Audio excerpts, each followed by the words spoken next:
Um, Welcome, everybody. My name's Alex Rafalovich. I'm the Global Director of the Fossil Fuel Non-Proliferation Treaty Initiative. I'm based in Bogota, in Colombia, the land of the Muisca people. I use he, him pronouns, and I'm going to be moderating a conversation today. It's going to be a very interesting and very important conversation. We've got panelists who'll be joining us in this conversation. We'll also be monitoring the chat, so feel free to write comments or so on in there, and they might spark us off into another direction. And then there'll also be set time at the end for questions to the panelists directly. Just to note, this session is being recorded. It doesn't have translation or interpretation available, but it does down the bottom have a live transcript button. So it might help you're following the conversation if you want to click and turn that on. I encourage you to view in speaker view. Will give you the best image of folks. And people are going to be joining over the next little bit, but we might get started. And I'll just give you a quick overview of this session, what we're going to talk about, and who we're lucky enough to have with us here today. So, a huge thanks to the PowerShift Convergence and the leaders who have pulled this event together, so many awesome events, and who are focused on trying to stimulate the most important conversations amongst youth climate activists across the country. And so in this session, we're going to talk about the roles of fossil fuels in driving the climate crisis, and the way that the fossil fuel system is currently embedded in so many of our other systems, our political systems, our financial systems, our employment systems, all of these other systems, and responsible for 80% of all emissions since the Industrial Revolution, all CO emissions since the Industrial Revolution, and yet there is no global partnership or plan directed to dealing with the fossil fuel industry directly. And so we want to talk about what that's going to require. We're going to talk about how there are incredible efforts going on across your country and across the world of people showing frontline resistance, people resisting the expansion of the fossil fuel industry and searching for solutions for their community. And there are also inspiring examples of people cutting off the financial flows to this industry, running divestment campaigns, targeting banks, both public and private, to cut off the money to this industry. But that we know that those things are so essential, and they're also need to be complemented by a political demand, a demand made on governments directly that lifts up to the size and the scale of the challenge itself. So that's why folks on this call and across the world have joined together to begin the Fossil Fuel Non-Proliferation Treaty campaign, which is calling for a global plan and a global agreement to stop the proliferation and expansion of the fossil fuel industry, to begin the process of the disarmament of that industry and its planned phase out, and to really plan and resource a peaceful, global, just transition for all countries and communities in the world. So these are some of the themes we're going to be touching on in our conversation today. I'm really excited to be your host. As I said, I'm the global director of the initiative.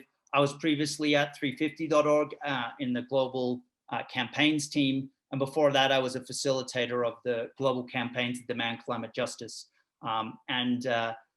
Way back when, I was a founder of the Australian Youth Climate Coalition and helped plan our first PowerShift Convergence. So I have a lot of love and respect for how catalytic and important these gatherings are. We're joined today by Carlos Larrera Maldonado, sorry, Carlos, who's a professor of social studies at the University Andina Simón Bolívar in Quito, in Ecuador, and he coordinates the area of environment and sustainability. He was one of the technical advisors on the Yasuni ITT initiative in Ecuador, which we'll talk about a little bit today. and he's worked as a consultant to the UN Development Program, UNICEF, PIHO, ILO, UICN, the World Bank, and the IDB. So thank you for joining us, Carlos. We also have Tamara Toles-O'Loughlin, who's a renowned national climate strategist and environmentalist focused on equity, access, and community. She's based in Baltimore, Maryland, and has 2 decades of cross-sector environmental experience as a campaigns strategist, movement thinker, and she's committed to advocacy to support community, capacity mobilization, and access to opportunity. Thank you for joining us, Tamara. And we also have in the conversation Harjit Singh, who is the co-founder of Satat Sampada, which supports the Fossil Fuel Non-Proliferation Treaty in global partnerships from India. He has led ActionAid's international climate change work globally, and he's an expert on the issues of climate impacts, migration, adaptation, and has worked to support countries across the world on tackling climate change. And he's a member of the United Nations Technical Expert Group on the comprehensive risk management under the Warsaw International Mechanism for Loss and Damage. So we've got a really international panel, a panel who's done a lot of thinking and a lot of work on a lot of different levels of trying to address the climate crisis and trying to do it with justice at the forefront. And so I think we're going to have a really great conversation. And Kara's just introduced herself in the chat. She's also working with the initiative, and she'll be helping monitoring the chat along with Brenna Tubears. And as she's introduced herself, I just encourage everybody, if you want to write in and just say hi, who you are and where you are, we'd love to welcome you into this space.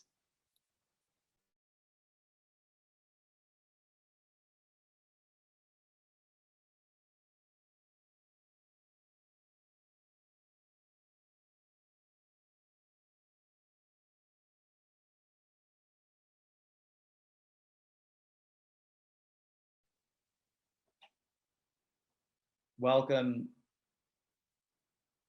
Mark, Kaylin, Kate.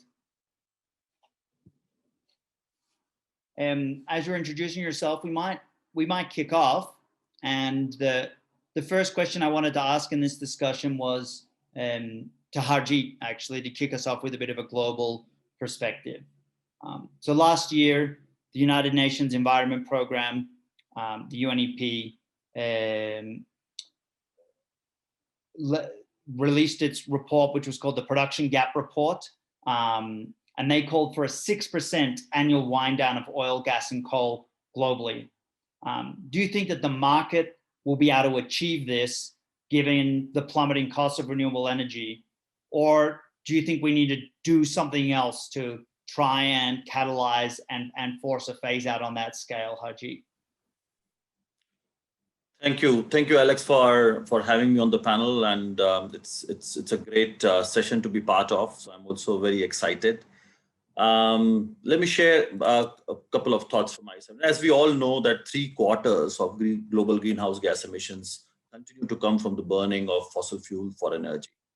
Yes, we have seen a massive upsurge in terms of renewable energy, but the scale is not enough to avert the looming crisis. What does that mean? That means that we need a massive transformation at a much enhanced speed. So what is stopping us to achieve the target that UNEP study that has put on the table, which is about 6% annual wind down of oil, gas, and coal globally? Financing remains the major challenge, as we have seen that investments in the renewable energy continue to face high level of risk and uncertainty. And many private firms as well, where we always have talked much more the role of markets to be played in this sector, they are also shying away from making such investments where we can meet such targets. So on one hand, large-scale funding is not coming in, and there's also a challenge of the returns that are expected from this are much more intergenerational, which means we're talking about 15, 20, and 25 years. There is no doubt that the cost of renewables have come down, but we need to really unpack that. The unit cost of production has definitely gone down, but it still requires a huge capital cost, infrastructure for storage, transmission, um, and that requires the right kind of investment and policy framework within the in developing countries particularly. Now, I come from India, and India had put a massive target on the table of achieving 175 gigawatt by 2022. The reality as we stand, it's already 2021, and India is lagging behind. It only has 93 gigawatt of target achieved, which is close to 60%. And there are many challenges, as I said, around financing. While it has open markets, but markets are really not able to deliver. And we have not seen international finance coming in the way it should. And the kind of investment that is required in having the policy framework from national to local levels, the capacity enhancement that is required, we are not able to utilize the kind of potential India has. Imagine if a country like India, which has resources more than Malawi's and Ethiopia's and Nepal's of the world, is struggling. Imagine how much support other developing countries would need in this area. So what does that mean? And that brings me to the second issue, which you briefly touched, Alex, in your opening remarks. We need to really understand the political economy of fossil fuel industry. We need to look into the kind of lobbying that continues, the kind of subsidies that are going to this sector, the kind of vested interests they have. And we also see lack of political will across the board. And then there is also a reality of huge number of jobs depending on this sector, and this being a major economic sector in many countries. So how do we really look at that political economy? And keeping that in mind, we also need to see what role do we want to give to markets. We cannot allow markets to have a free ride, because in our experiences, we have seen how that also leads to human rights abuses, land grabbing, crony capitalism. So there are massive challenges around leaving it to just market. So connected to that, when we know we're going for this transition, and when the source of renewable energy is decentralized, why don't we transform our economies also that reflects that kind of decentralization, which is much more community-led and owned? Because we cannot allow the Shells and BPs and Exxons of the world to now capture the renewable energy the way they have done to the fossil fuel industry, and they become too big to be killed. I think that's the challenge we have to really look at. And I'll again underline the point of political economy. So the markets have a role to play, but they need to be fair and just, which means you need a framework, you need a global deal, and you need regulations. That's from my side. Thanks so much, Harjeet. I think you've raised some really interesting questions about what it really means to think about a transition in a country in the global south like India. And there are a couple others, and we'll come back to that idea very shortly. But I want to just turn quickly to the United States and invite Tamara to share her thoughts about, what it is that the United States is currently doing, both in terms of its public government and its private banks, to distort markets by subsidizing oil, coal, and gas in other parts of the world, and what we might be able to do to change that. Thanks so much, Alex. Glad to be in this conversation. It's a good day to not let our government slide as they continue to drive us towards the climate crisis. I just want to shout out a couple of folks I'm seeing in the group: Jamie Margolin, Matt Kennedy from Gulf South, Adrian Salazar. There are a bunch of really great activists in this conversation who are not on this stage. I just want to shout out people doing incredible work all over the place. We need y'all. Just want to flag that this work on treaty is not being supported by governments. Why? Because it would be effective. So just want to flag that if BP's for it, maybe we shouldn't be. Just wanted to throw that out in a real general way, that if economists are generally for it with the support of the government, we need to look at the thing 2 times. And this is huge, require all of us to do it. One of the reasons why it's really important for us to talk about what governments are doing is because it's not all bad. It's a mixed bag. Fossil fuel subsidies are an important thing to think about because they're one of the things that we need to have happen. According to our friends at Oil Change International, a subsidy is any government action that lowers the cost of fossil fuel energy production. In plain language, is anything that makes it seem cheap to do things that hurt us, that hide the externalities and make it the problem of your health, your body, and your community that we that we just have to live with the way things are. It's super important for us, particularly as the US re-enters the global conversation, to be focused on the fact that when you have a bad breakup like the US did with the rest of the world, it should become very difficult to get back into relationship. I'm really looking for international community to start demanding that we show up like people who have caused so much of the trouble in this work in emissions, regardless of what political hat we were wearing. So subsidies are the first of the things we would offer if this was a relationship breakup and you were getting back in and you said, I'm going to prove that I'm not terrible. I'm not a terrible actor anymore. I've changed my ways. Subsidies would be the phone call that you get after the text before you even get a date to talk about whether we want to get back together. So it's, yes, we should stop making it cheap to do terrible things, but we should also take care of what's happening in our own backyard. And so the bridge to the next few things we need to see is not just lowering the price of doing the right thing, but ending our interest in making it cheap to do the horrible thing and saying we have no choice, this is all we can do. Harjeet really raised that up by flagging that letting the markets rule and dictate the pace at which we keep it in the ground hasn't worked yet. We got 2 decades of it not working. So happy to get into a conversation around how we get rid of tax giveaways and subsidies and direct funding. We literally pay these people. If you've been paying attention to any of the bailouts previous to this administration stepping in the door, almost all of that money went to fossil fuel subsidies because they're big enough companies to have 1 million people looking at loopholes. So if we're giving them money hand over fist, we are actually paying to be harmed 2 times. So just want to talk about that some more and glad to be in this discussion. Thanks so much, Tamara.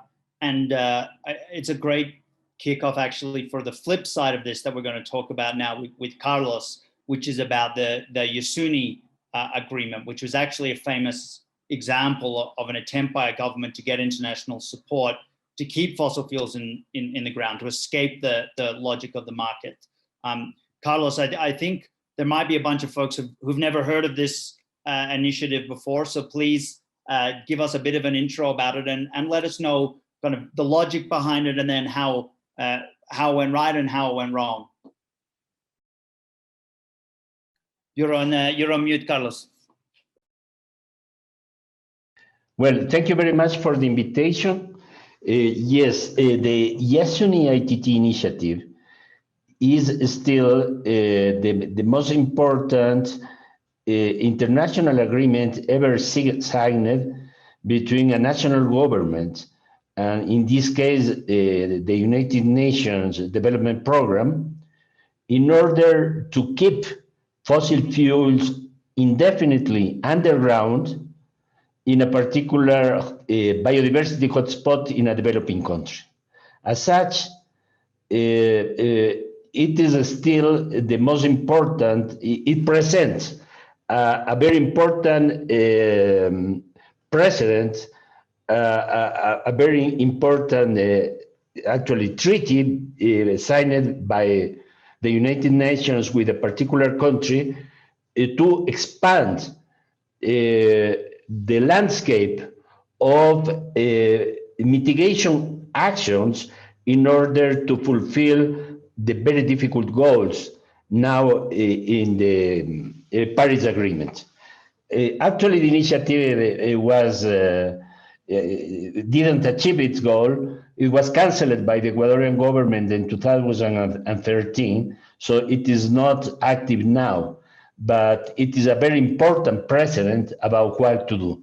I would like to briefly explain the significance of the initiative and the most important mechanisms it has. I would like to depart from 2 very important basic facts. First, in order to keep global warming in safe levels below 2 centigrade degrees at the end of the century, according with contemporary scientific research, it is absolutely necessary that about 2/3 of fossil fuel reserves worldwide will be kept underground. That's the first point. The second point is, so far, we don't have any legal instrument in the international legislation, any legal part of the Paris Agreement that allowed the country to define which reserve must be kept underground and which might be allowed to be exploited. And that is a very important issue. And the third point is, so far, all the national agreements in the Paris, all the national commitments in the Paris agreements are not enough to fulfill the goals to have a safe country, a safe world at the end of the century. That is why, as demand side based policy actually failed to achieve the necessary speed of the transition, it's absolutely necessary to create new instruments, new tools, new political agreements to keep fossil fuels underground. That is very important. And in the case of Ecuador and the Yasuni Initiative, Ecuador is an oil exporting country. Oil is extracted from the Amazon, which is the most important remaining rainforest in the planet. So the environmental impact of oil extraction has been huge. That is why the government decided in 2007 to present to the United Nations the idea of that Ecuador might commit itself to keep underground all the reservoirs in a specific national park, the Yasuni National Park, if a compensation fund can be created in order to facilitate for the country the transitions toward renewable energy sources and also to preserve biodiversity. That's essentially the idea. The initiative received a very important support. For example, the Bundestag in Germany, the German parliament, approved the initiative unanimous law and also recommended other countries to do so. We received support from 7 Nobel laureates. We received support for different organizations, international organizations. So the initiative was actually very well received in 2008, 2009. Unfortunately, the government, under very heavy pressure from oil companies, basically Chinese oil companies, such as Sinopec and PetroChina, decided to drop the initiative. But it is still very important. It can be used now as an example to create an international fund allowing developing countries with very high biodiversity hotspots in the planet, not only in Latin America or the Amazon basin. We have the example of the Democratic Republic of Congo in Africa, Indonesia, in Southeast Asia, and so on, to allow countries to create possibilities for them to keep the fossil fuels underground, receiving an international compensation. That's the idea. Otherwise, they will, if they don't have any economic incentive, they can turn to exploiting the oil. And a very large proportion of world oil reserves are located in biodiverse developing countries. That's why this mechanism can still be used as a kind of framework to build in the future new agreements in order to consolidate a new kind of policy, the policy of trying not only to concentrate on the demand side, but also to reduce the supply of fossil fuels, which is an absolutely necessary requirement to fulfill the goals of the Paris Agreement. Thank you. Thank you so much, Carlos. I think it's been a really great first round of reflections and thoughts from the panelists about this challenge of the fossil fuel industry, how much it drives the climate crisis, how much we need to address it. Yes, we need to cut off the finance flowing to it. Yes, we need to think about how it plays in the market. And we also need to have a governmental approach to make sure that we're thinking about what communities need. We're thinking about it globally. We're thinking about equity considerations across countries. Carlos gave some examples from Ecuador about what that might look like. Folks are welcome to write into the chat if you'd like to have any further questions for us to think about.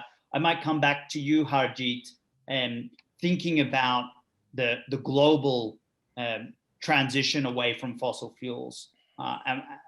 from coal, oil, gas, that might look different in a country like the United States, which has potentially a lot more capacity and actually has, in some ways, less dependence on the industry in terms of government capacity versus countries in the global south that may have different levels of dependence in terms of government revenue structures. And I wonder if you want to share on the types of policies or mechanisms you think might help drive some of these changes globally.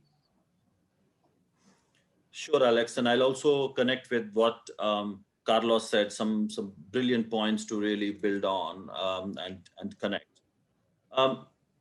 Absolutely, we have to be very deliberate about the economic and energy transition that we really want to see, and it's not just a transition; it's a transformation that we are calling for, and that has to be based on equity and justice. And we cannot expect developing countries to bear the entire cost of that transition. In most developing countries, the industrialization has just started, and which means the emissions are going to grow in these countries, and they have a huge development deficit. And we cannot expect them to divert money that has to go for education, health, and basic infrastructure for people who are still, living in poverty. And then we talk to them. They say that we need to divert money for green energy and green infrastructure. I don't think that's going to be fair.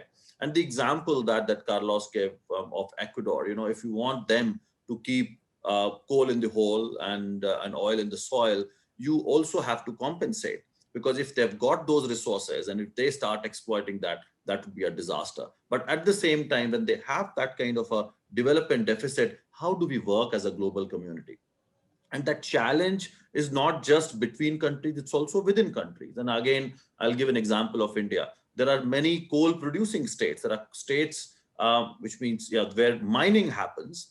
And you would be surprised to see that those states which are doing mining of coal and drilling for oil, they are some of the very poor states, which means they are doing that drilling and mining for industrialized states. Now, if we ask them to shut all that down, the reality is when we are going to create solar engineers and wind power engineers, they are going to be in that those industrialized states. And these states who are already poor and have been using their natural resources are going to be at the receiving end, which means that within a country also, like what Carlos was saying, we also need to provide some kind of compensation and support for not drilling and mining and protect environment for the country and around the world. What does that mean? Which means we need a global just transition. We need to have principles around. We need to have a strong social consensus on the goal and pathways to sustainability. I'm sure you all remember the Yellow Vest movement in France in 2018, where the decision was triggered, from the environmental perspective, but the entire load was coming, the pressure was coming on the low income and middle income people, and not the rich elites. So which means that we need to have a social dialogue when we are doing such kind of policy making and seeing who is going to face the brunt, which means we need to have all stakeholders on the table, which means we need to have recognition of fundamental principles and rights so that we can actually also have coherence across various economic, environmental, social policies. We cannot have, one size fit all approach, across countries as well.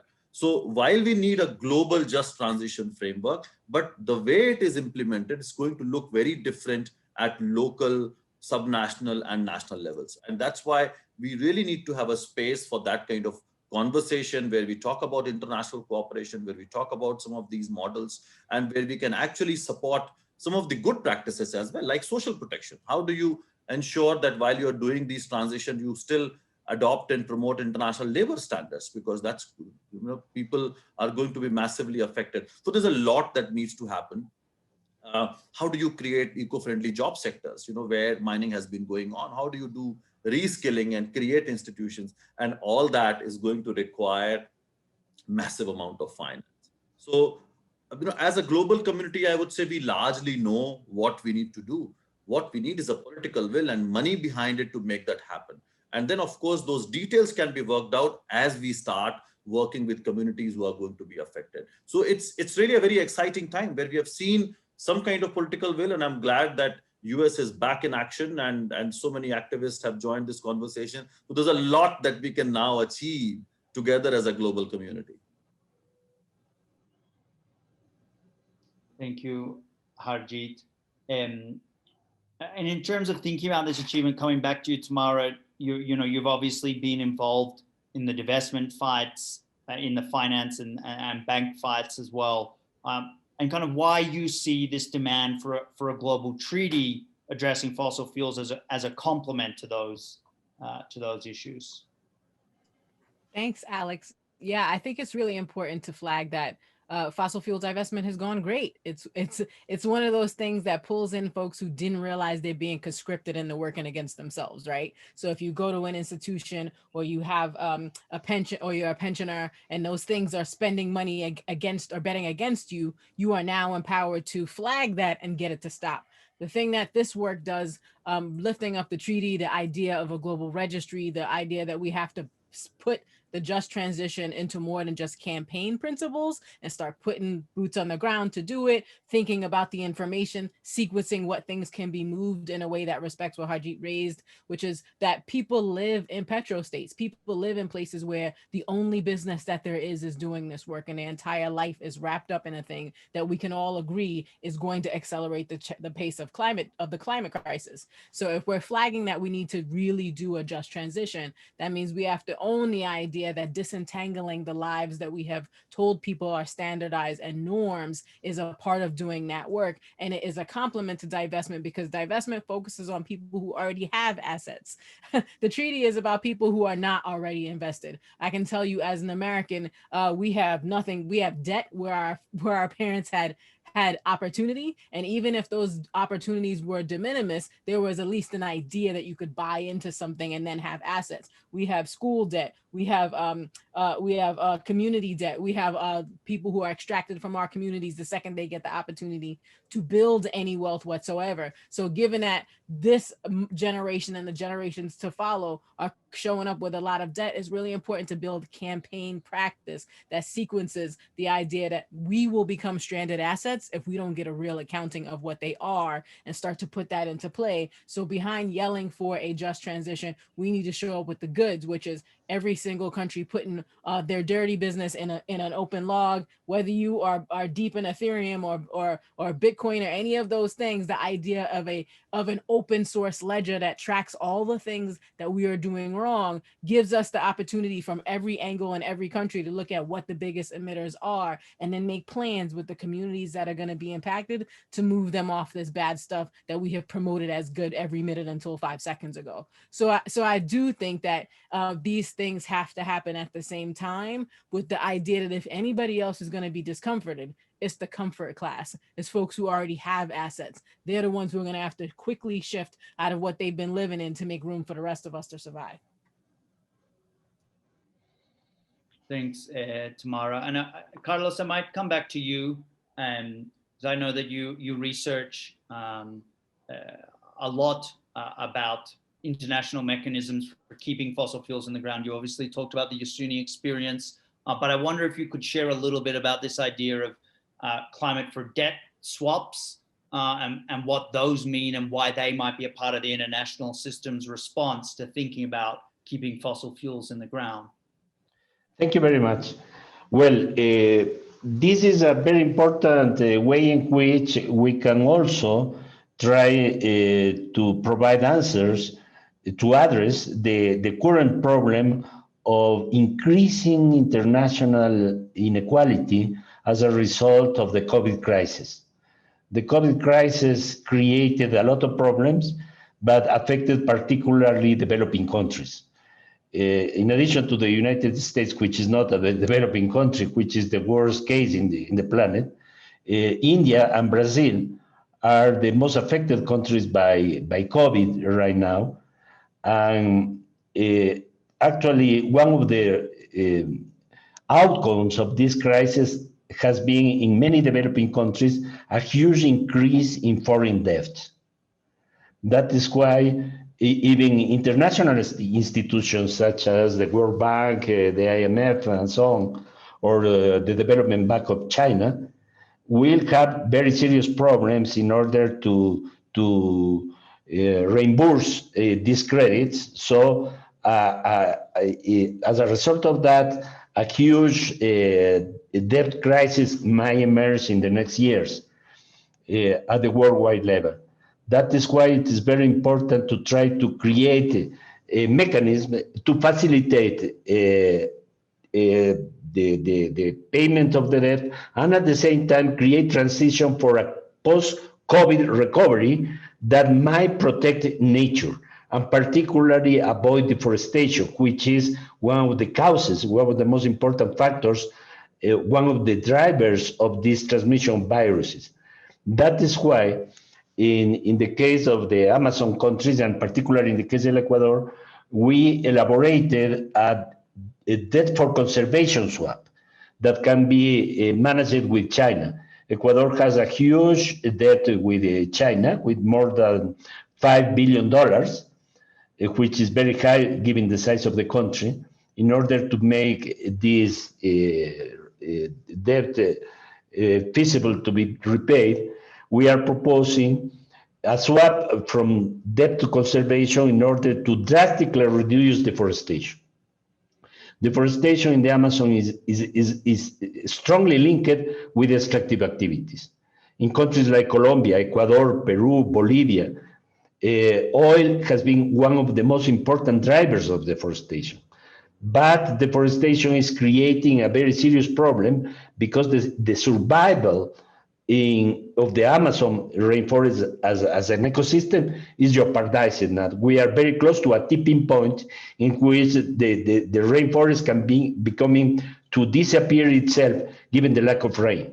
That is why it is very important to preserve the Amazon. And this debt for conservation swap program might allow several things at the same time: to reduce economic pressures in very high indebted developing countries, to reduce social inequality, and to foster a transition in the post-COVID world toward a more sustainable world, preserving the biodiversity of the rainforest, and at the same time creating conditions for oil extracting countries to overcome extractivism and create a new economy based on conservation of nature and based on rainforest sustainability. That's essentially the idea of this proposal.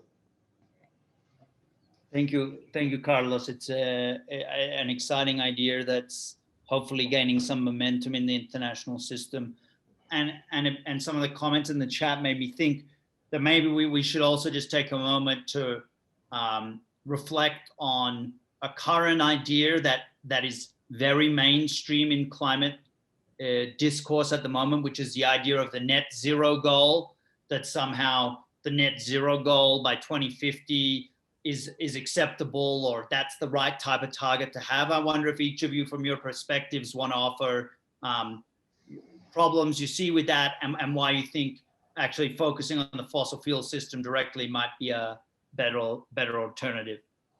Might start with you, Harjeet. Sure. So the current discourse on net zero seems to be a smokescreen where we are allowing countries and corporations to set a target which is much more longer term, where many of us and many of those CEOs are not going to be around to really be accountable. And there are no short-term targets. And then there is an unprecedented reliance on unproven technologies which do not exist, and many of these are going to be detrimental to the interest of local communities and particularly developing nations. And many of these talk about huge tracts of land which doesn't even exist. So there are many challenges that are there with the whole concept of net zero. Although technically it may sound quite useful, and some of the language exists in Paris Agreement, but the way it's being twisted, it's not helpful. What we need is a near-term, short-term targets, which science has already put on the table, which is about reducing our emissions to half by 2030. We have only 9 years left, and we have to talk about that, what we do by 2025, what kind of policies are required, where we need to cut subsidies. So those specific plans really need to be talked about. And that's where role of this treaty is extremely important, because we are not looking at the core issue right now on the supply side. And that's where we have to have a massive movement and a plan. And that plan cannot emerge if you are not having a table for discussion. And right now, those things are not even on the table. So what this treaty initiative does to bring the focus on the core, absolutely fundamental issue that we have to deal with right now. And I think that opportunity needs to be really now looked into, because Paris shies away from doing that because people who were writing Paris Agreement were being lobbied by the same Exxons and BPs and Shell. They did not even allow them to use the term oil, gas, and coal in the Paris Agreement. So imagine the kind of power they have. And that's exactly what we have to challenge head on. Thanks, Harjit. I think that's a really important point that connects up both, the problem with the idea and practice, but also the source of the problem, which is, of course, the corruption of our politics by the power of the fossil fuel industry. And that's part of why I think all of us are excited about an international project that focuses on targeting the fossil fuel industry. Tamara, do you want to add anything to that?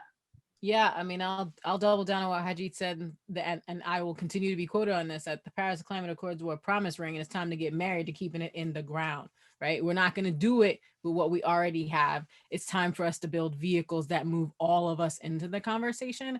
I feel like we're at a crossroads, and the idea of net zero or doing things in 2050 and continuing to put things off till later totally ignores that people are suffering right now. People are living and dying and experiencing fossil fuel pandemics that will only continue to multiply our problems and a lack of solutions every day that we fail to do this thing that we could do very easily. While we spend tons of money on experiments to do things like throwing dust in the air and waving it like you just don't care, and seeing how many fans we can put into the sun and how many bracelets we can make out of your carbon footprint, none of those things are going to work as effectively as keeping it in the ground. And there is no, in my search for things that will actually matter, that in 2030 I can look myself in the mirror and feel like, wow, I'm really glad that I spent my life working on this thing. The treaty is actually one of the few things that I think actually puts us on a track to talk about the harm, synchronizes our ability to talk about the information, and doesn't require a special pass to get into it. Like, if you got to have a code word to be invited to a conversation about whether or not you get to live or die, that is not an appropriate framework for how our global relationships have handled the energy burden that people face, the pressure of being in a petro state, and the idea that the American dream transported out and to everybody through everything is the fastest way to end any opportunity at winning or surviving, which would be great. So it feels a lot to me like it's not just net zero isn't zero, but how many ways has the market failed to support us to date? If we've been at this work of talking about climate and surfacing it for 30 years, if the markets were going to save us on their own, they would have by now. Yeah, I like that point, Tamara, and it's the same point I've often seen made. When people advocating the fossil fuel industry are like, but the fossil fuel industry brings energy to people. It's like, well, they've had 250 years and there's still a billion people without energy. So I think if it was going to work, it would have worked already. Yes, we've tried to hold on to this stuff every which way and it has failed. I like to hang out in Clubhouse because it's where the creeps are, but also, and I wandered into a meeting with oil and gas execs who were straight up having a Clubhouse conversation about how they too have feelings and don't want to die on a fiery gas ball. And they were just like, but we just have to make the numbers work. We just have to make the math work. And I was like, the numbers are, we're all dead, fiery gas ball, you did it, stop doing it now. So it was really, I really felt for them that they want to be able to tell their grandkids they're not terrible, but it'd be nice to see some proof of that. Carlos, did you have anything you want to add about that net zero question or some of the things that are coming out now? Yes, thank you.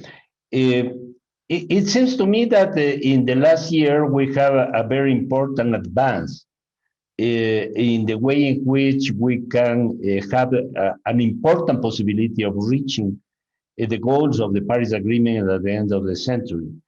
The European Union and UK are committed to this idea of become carbon neutral in 2050. The US, after the election of Biden, I think is following more or less the same path. And China recently announced that it can be done by 2060. So I think the most important political powers in the world are going in that direction. Obviously, there is a lot of problems, for example, in the case of India and other important countries that doesn't have the same goal. But I think we make a huge, important progress towards the possibilities of fulfilling the Paris Agreement. The problem is that we don't have the means to do that. Basically, the Paris Agreement so far has been based on demand mechanisms such as cap and trade or carbon taxes. Those mechanisms are good, but they are not enough. That is why we need to put them in place, to consolidate them, but at the same time to create a global international framework to reduce supply of fossil fuels. That is why it is very important for humankind in the future to have, which we are going to propose, the Fossil Fuels Non-Proliferation Treaty as a kind of global framework to systematically regulate the transitions away from fossil fuels on time, because we need to do that in the next 30 years. Otherwise, we are not going to avoid catastrophic effects of climate change.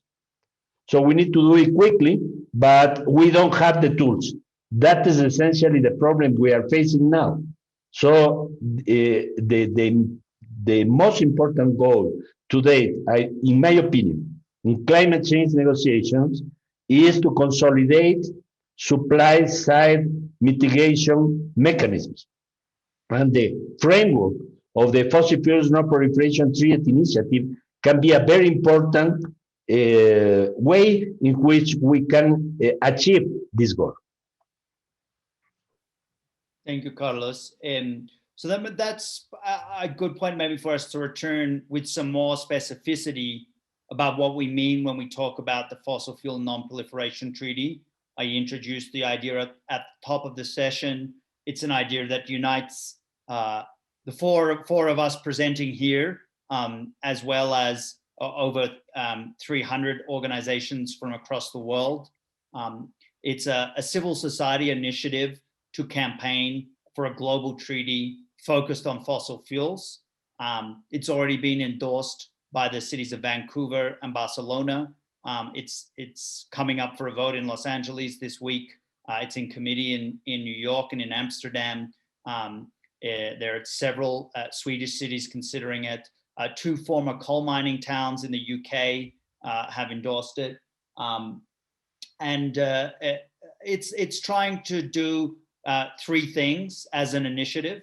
And actually it's quite well represented here by the folks on the call. So one is we're trying to change the conversation and put fossil fuels at the center of what it means to tackle climate action. It's highlighting that there's no international mechanism dealing with fossil fuels.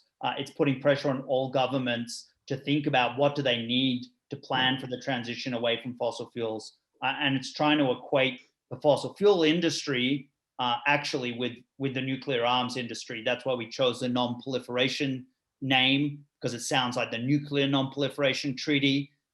So it's trying to send the message that actually the production of fossil fuels is as big a threat to our security as a species as nuclear weapons have been over the last century.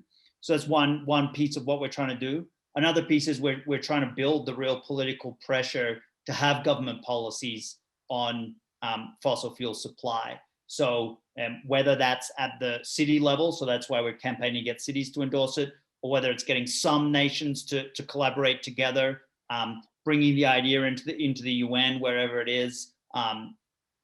This is a key part of what we're trying to do. And the third issue is trying to expand the knowledge base and the information base about how to tackle the fossil fuel industry. So one, there's no global registry of all planned fossil fuel reserves. So we're going to try and build that. Hopefully we'll have a prototype out by the end of the year that will be searchable, cover about 70% of all coal, oil, and gas, and let folks be able to find what's really planned currently. But also, this is a new area of policy making. There are some countries that have enacted, reduced licensing plans for new wells or whatever. There are places that have banned fracking as a new source of extraction. But planning for the end of the fossil fuel industry is a new area of human endeavor. And so we want to just be connecting people who care about that, academics, researchers, free radicals, whoever they are, to try and build up that knowledge base and shared practice and community to try and accelerate the end of the fossil fuel industry. So as we've been saying through this conversation, we know that there is market pressure on the fossil fuel industry right now. That pressure is particularly true on coal. It's too expensive. It's hard to get capital to start new coal mines, but yet the industry is still starting new coal mines and trying to start new coal mines. And the pressure on oil and gas isn't yet at that level where it's really pushing them out. So we don't think that the market system, even when we start removing some subsidies and increasing the carbon price, is going to be enough to change the fossil fuel system fast enough. Because the fossil fuel system is not some small industry. It's a huge interconnected system that we pour a huge amount of capital, and by capital, I mean that in like money, sure, but also our political systems are structured around it, thinking about it. We've got all these agencies that dedicate their times to thinking about it. We've got all this infrastructure we've built that goes towards doing it. We've got communities that, we build towns and cities around where we have these reserves. So it's a huge change for our society. And even if the market were able to shift fast enough and we're able to stop the expansion of the fossil fuel industry to bring us in line with the climate goals of the Paris Agreement, it wouldn't do it in a way that's based on justice, right? We know how the market works. It'll do it based on the way that will make the people on Wall Street, people in the city in London, the people in Frankfurt, the people in Tokyo, the traders, the richest possible. And they don't care if there are abandoned wells, if there are abandoned mine sites, if there's poison contaminated water, if there's a whole community that went from having 10,000 jobs to having no jobs. That's not on their radar when they make that assessment. And so for those reasons, we're coming together to say, we need to have a demand on governments to grab this idea. We need our governments to work on it. And yeah, the government in the US has got a lot of work to do internally. You got a lot of inequity in that country that you're grappling with as well.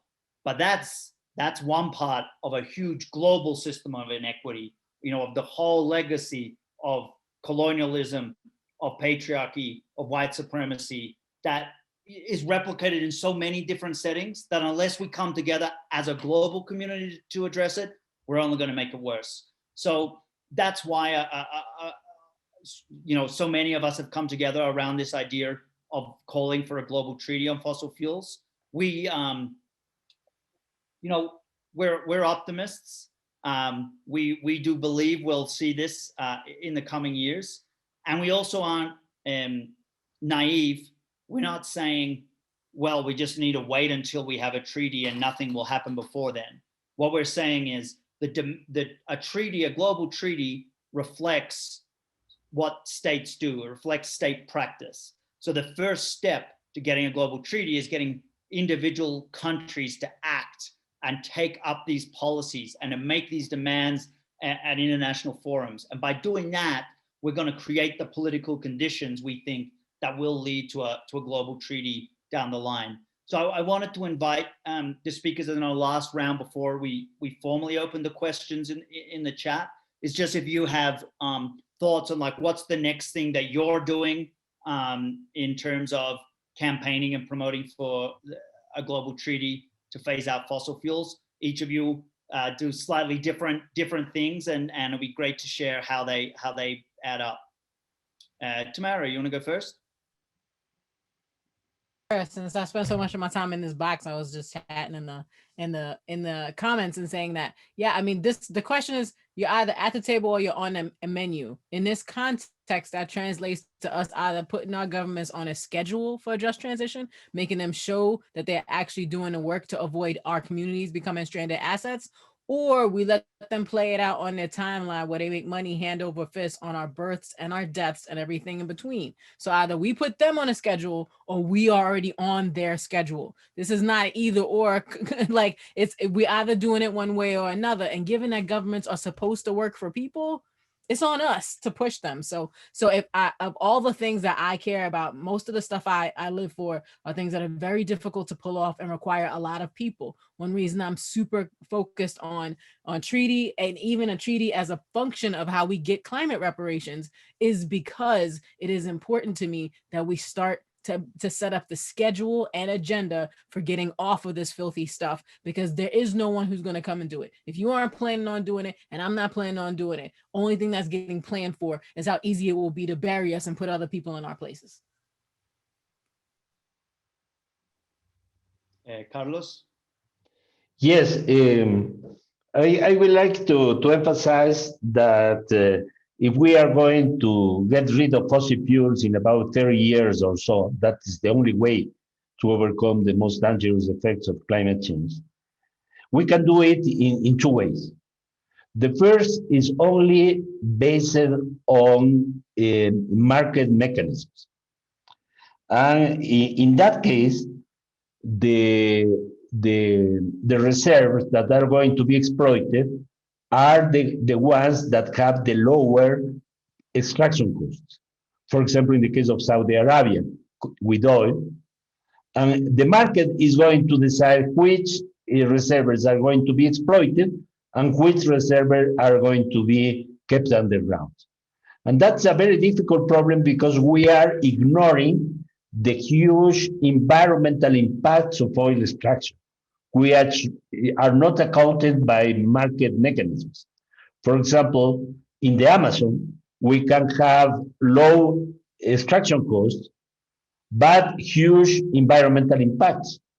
As the reserves in the Amazon are going to be cheaper, they might be exploited, but the cost for humankind is going to be very high.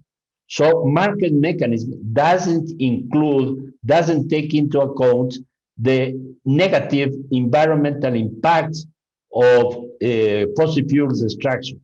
That is why we need a wider criterion to define which are going to be exploited and which reserves are going to be kept underground. And that is why we need a more comprehensive, a more politically oriented, a more social basis criteria to define it. That is why we need an international agreement, a legal framework to avoid markets to be the only tool for decision making, which is going to sacrifice the environment. That is the point, because this kind of treaty initiative or any kind of framework to regulate the supply of fossil fuels in the future is very important. Thank you, Carlos. Harjeet. Yeah, let me also add some of the points that have been raised by the panel. And so I'm sure many of you must be having questions that we already have put so much of energy behind Paris Agreement, and now these folks are suddenly talking about a new treaty. Are we going to spend all our lives doing that, or should we be spending our time working on ground? As Tamara was saying, I think we need both. What Paris Agreement does, Paris Agreement has talked about the cake, right? The full cake. It also talked about When do we finish that?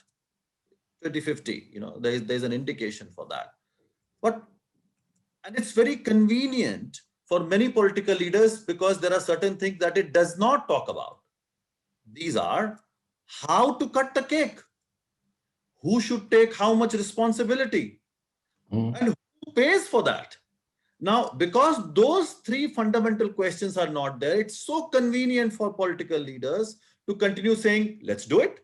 We have a Paris Agreement, let's do it. You do it. No, you do it. So the debate and discussion has been going on for so long because we have not talked about the practicality of how do we cut this cake. And that's where the historical responsibility comes in. That's where equity comes in. That's where justice comes in. And that's exactly what this treaty is talking about. Let us now talk about the share of responsibility.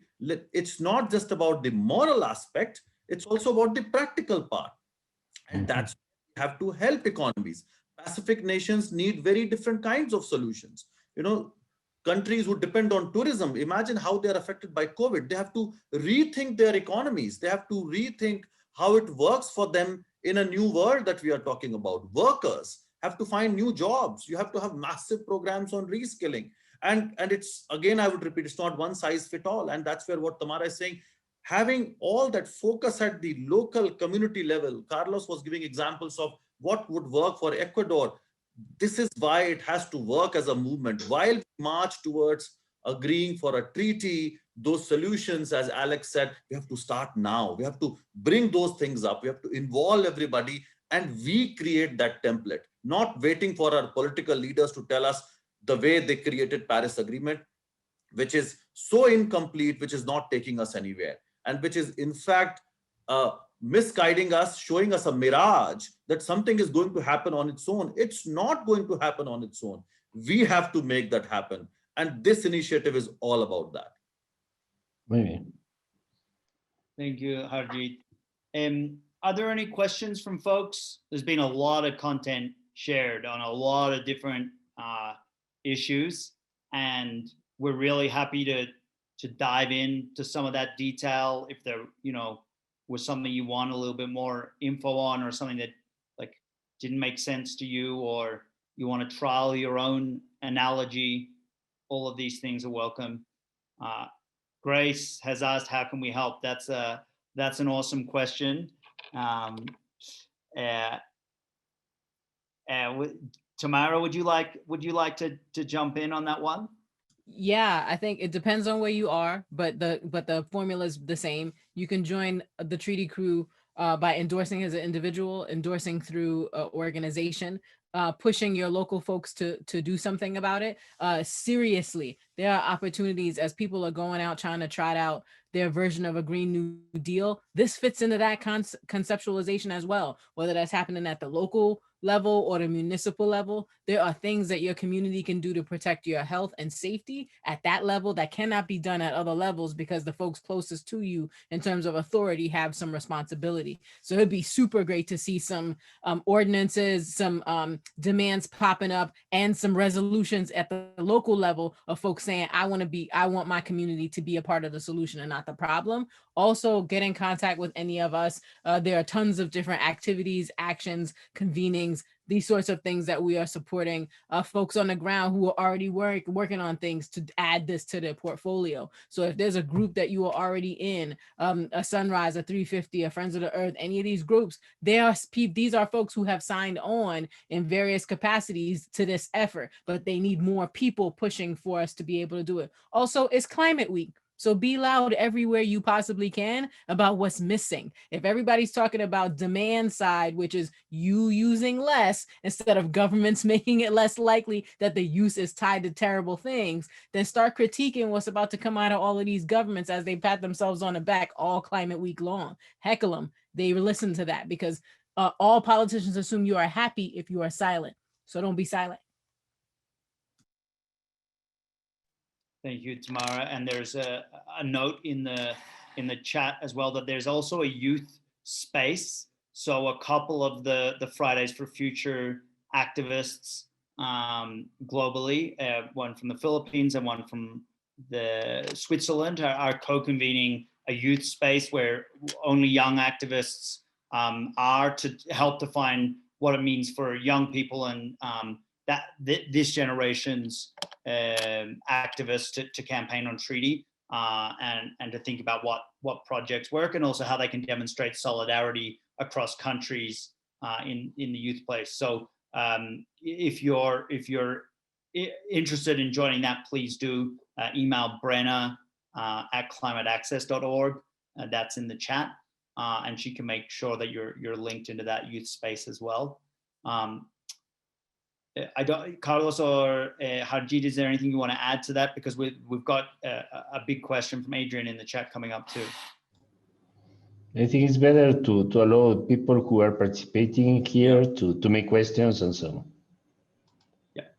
So Adrian in the chats asked about how labor allies think about the just transition and how we need to engage workers in the fight and represent fossil fuel workers in fighting for non-proliferation to build support for an economic transition, including for workers in petrostates.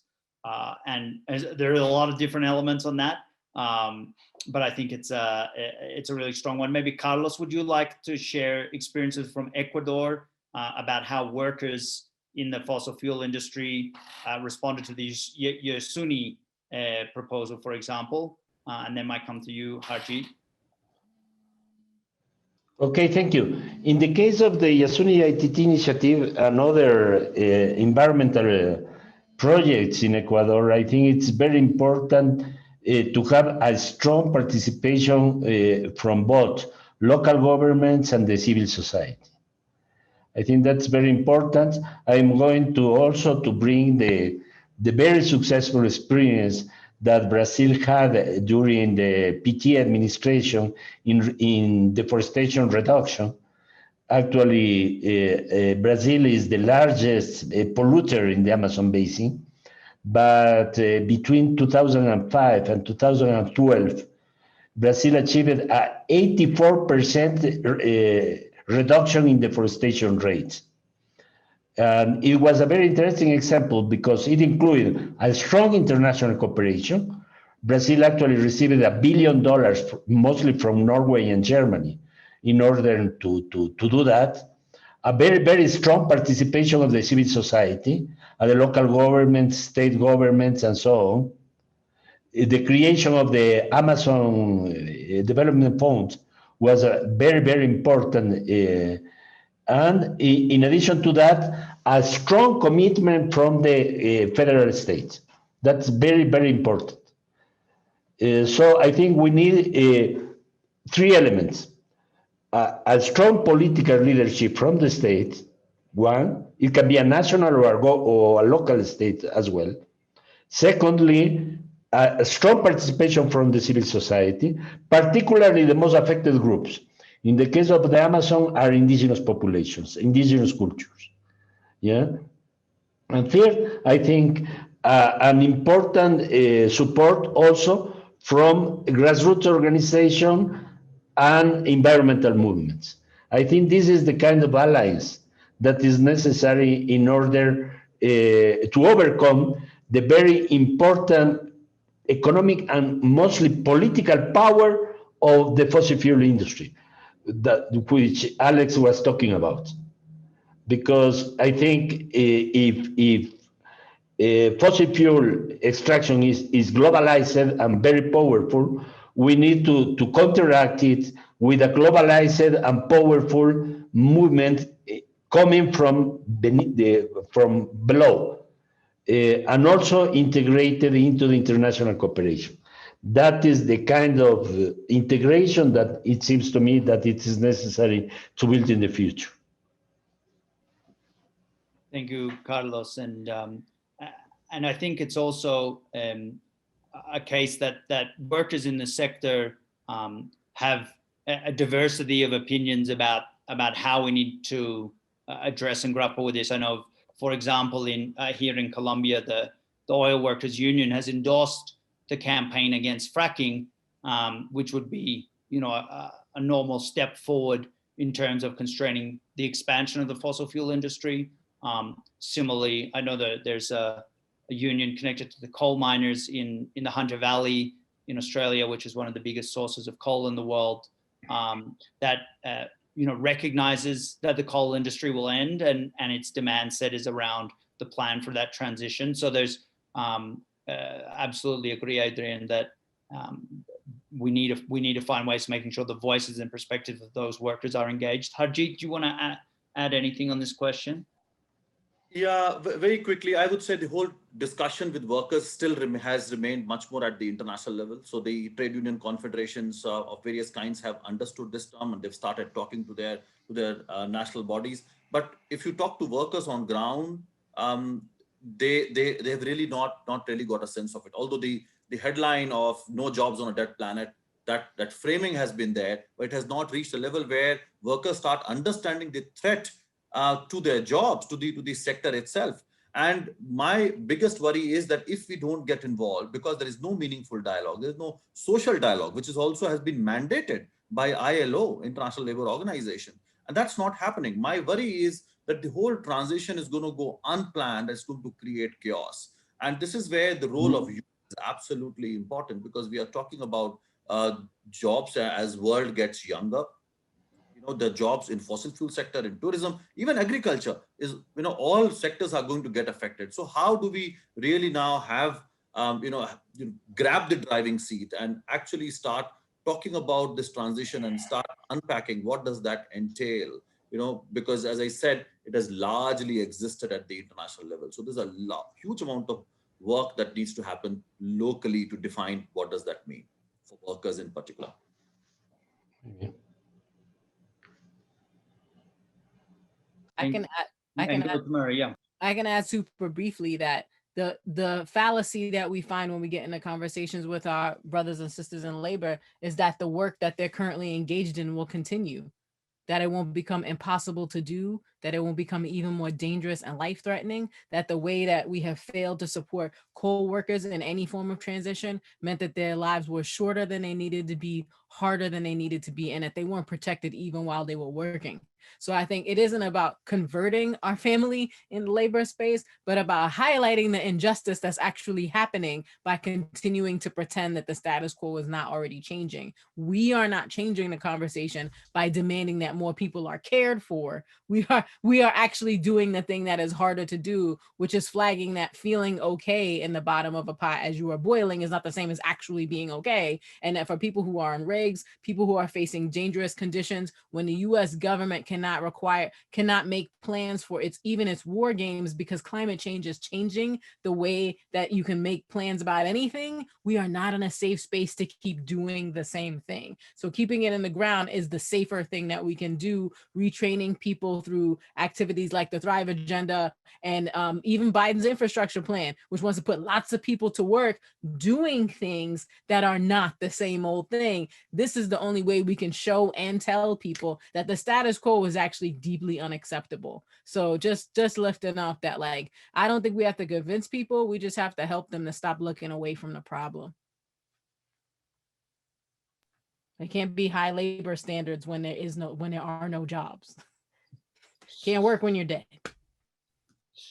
Thank you, Tamara. Are there any other questions folks have? You can put in the chat. You can send directly to me if you'd prefer. Otherwise, I think ending on no jobs on a dead planet's pretty good, or just no jobs when you're dead, as Tamara shortened it and sharpened it. The climate crisis is one which is going to take all of our efforts and all of our creativity and all of our love and care for each other and for the world around us. I won't speak for the rest of the panelists, but I don't pretend that there's one strategy, one silver bullet, one thing that we can do to address it. We have to do a whole bunch of things, and you'll find the political, cultural, social calling that you have to contribute your piece to this global movement.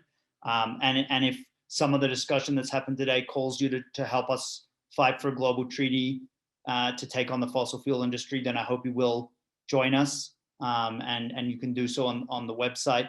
And we'll hope to be in touch more. Good luck with the rest of your gathering.